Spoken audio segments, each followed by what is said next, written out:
दिनांक 1 मार्च रोजी दुपारच्या सुमारास नाशिक रोड प्रभाग क्रमांक 22 मधील विहितगाव व बागुलनगर परिसरातील गटार ड्रेनेज समस्या, पिण्याच्या पाण्याची टंचाई तसंच सुलभ शौचालयांच्या दुरावस्थेबाबत मनपा विभागीय अधिकाऱ्यांच्या कार्यालयाबाहेर बसून स्थानिक महिला नागरिकांकडून ठिय्या आंदोलन करण्यात आलंय। यावेळी विविध समस्यांचे निवेदनही देण्यात आलंय। निवेदनात म्हटलंय की नाशिक महानगरपालिका हद्दीतील प्रभाग क्रमांक 22 मधील विहितगाव व बागुलनगर परिसरामध्ये अत्यंत गंभीर समस्या निर्माण झाल्या।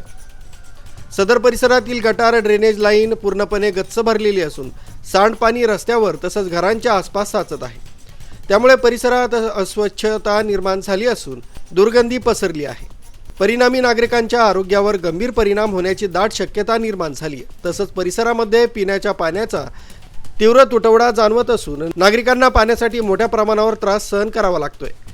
विहितगाव तसंच बागुलनगरमधील सर्व सुलभ शौचालयांची प्रचंड दुरावस्था झाली आहे।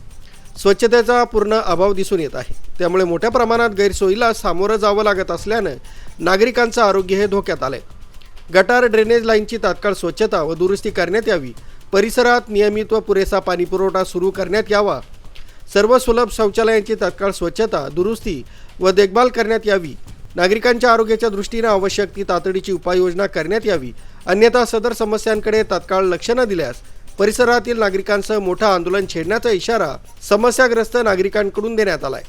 यावेळी सलीम शेख, संगीता चव्हाण, सिद्धार्थ दोंदे, राधिका कसबे, अशोक बागुल, नसरीन शेख, हजरा खान, सचिन भुसे आदींसह महिला, पुरुष, नागरिक मोठ्या संख्येने उपस्थित होते। संगीता देवीदास चव्हाण, बागुलनगर मध्ये राहते मी। माझ्या घरात वट्ट्यावर शेपाचे किडे येत आहेत। जुनी गटार आहे, ती गटार कोणी काढत नाही, ती पॅक केलेली, त्याच्यामुळे आम्हाला खूप त्रास आहे। आणि झाडू आले त्यावरच्या वर झाडू मारून जाता, काहीच नाही, गटारी काढते नाही, काहीच नाही। इतके डास मच्छर चावताय, कोणीच काही करायला येत नाही। आता उन्हाळा आहे, पुढे पावसाळ्यामध्ये आम्हाला किती त्रास होईल, त्याच्यावर काहीतरी कारवाई करायला पाहिजे। गटार भरेली व साफ नाही करते, पाणी बी अर्धा तास बी येत नाही जोरात, तर लगेच पाणी जातं वरती, टाकीत पाणी चढत नाही। सलीम शेख, राहणार विहितगाव, बागुलनगर। आमच्या इकडे गटर ड्रेनेज लाईन आहे ना, पूर्ण चोकप आहे। लोकांच्या घरी पाणी घुस राहिलं मध्ये। ड्रेनेज लाईनचे कामगार येत्या, थोडंफार खोलत्या निघून जात्या, प्यायला पाणी नाहीये। काल पाईपलाईन फुटली, महासभा येते, इकडे अधिकारी हे सुट्ट्यामध्ये कामात बिझी म्हणत्या।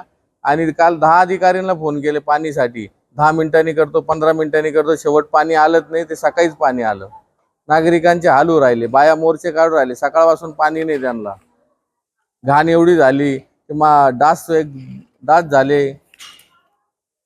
अधिकारी भेटत नाही, निवेदन देऊन काम होत नाही। मागं 2 टाइम निवेदन दिले त्यांना आम्ही, त्याची आमच्याकडे सगळं रिसिट बी आहे। त्याच्यामुळे वापस आलो आणि याच्यानंतर कधी काम झाले नाहीत आम्ही रस्ता रोको आंदोलन करण्यात येईल किंवा महापालिकेच्या पायरीवर आम्ही ठिय्या आंदोलन करू।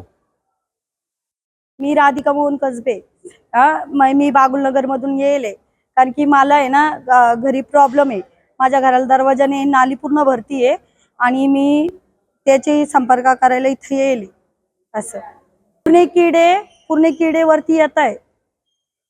नाही, अधिकारी मॅडम भेटले नाही, त्यांना मी काही संपर्क केला नाही। आता मी आले एवढ्यासाठीच येले इथं। मी याच्यासाठी बसले का माझ्या घरात किडे घुसतायत, ते नालीचं पाणी पूर्ण तुंबलेलं आहे, त्याच्याकरता मी इथं येईल। आणि पाणी बी घरी येत नाही, असं नळाला काल बी पाणी नव्हतं येईल। आणि साफ करायला बी ते लोक येती नाही इथं। मुख्य संचालक रवींद्र जाधव, लोकराज्य न्यूज, नाशिक रोड।